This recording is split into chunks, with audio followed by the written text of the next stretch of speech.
నేను ఇంతకు ముందు చెప్తున్నాను, మళ్ళీ చెప్తున్నాను, దయచేసి మీ పిల్లల్ని చదువు చదువు చదువు అని నలిపేయకండి. వాళ్ళల్లో ఉన్న టాలెంట్ని తొక్కేయకండి. నేను చాలా స్కూల్స్లో చూస్తున్నాను, 10th క్లాస్ అయితే మార్నింగ్ 5 గంటల నుంచి అంట, రాత్రి 9 గంటల వరకు అంట. వాళ్ళు ఏమన్నా మనుషుల, రోబోట్లా? వాళ్ళకి ఇంకా ఇతరత్ర వ్యాపకాలు ఏమి ఉండవా? బ్రెయిన్లోకి ఇతరత్ర వ్యాపకాలు ఏం రానిరా?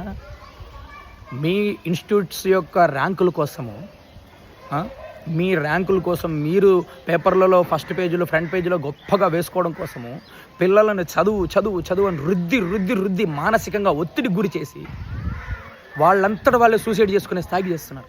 ఎంతోమంది పిల్లలు ఈ మధ్యకాలంలో గత 20 ఏళ్ళుగా టీనేజ్ పిల్లలు ఎక్కువ మంది సూసైడ్ చేసుకున్నారు, ఒత్తిడి తట్టుకోలేక. ఎందుకయ్యా అంత ఒత్తిడి? అంత ఒత్తిడితో కూడుకున్న చదువు అవసరమా?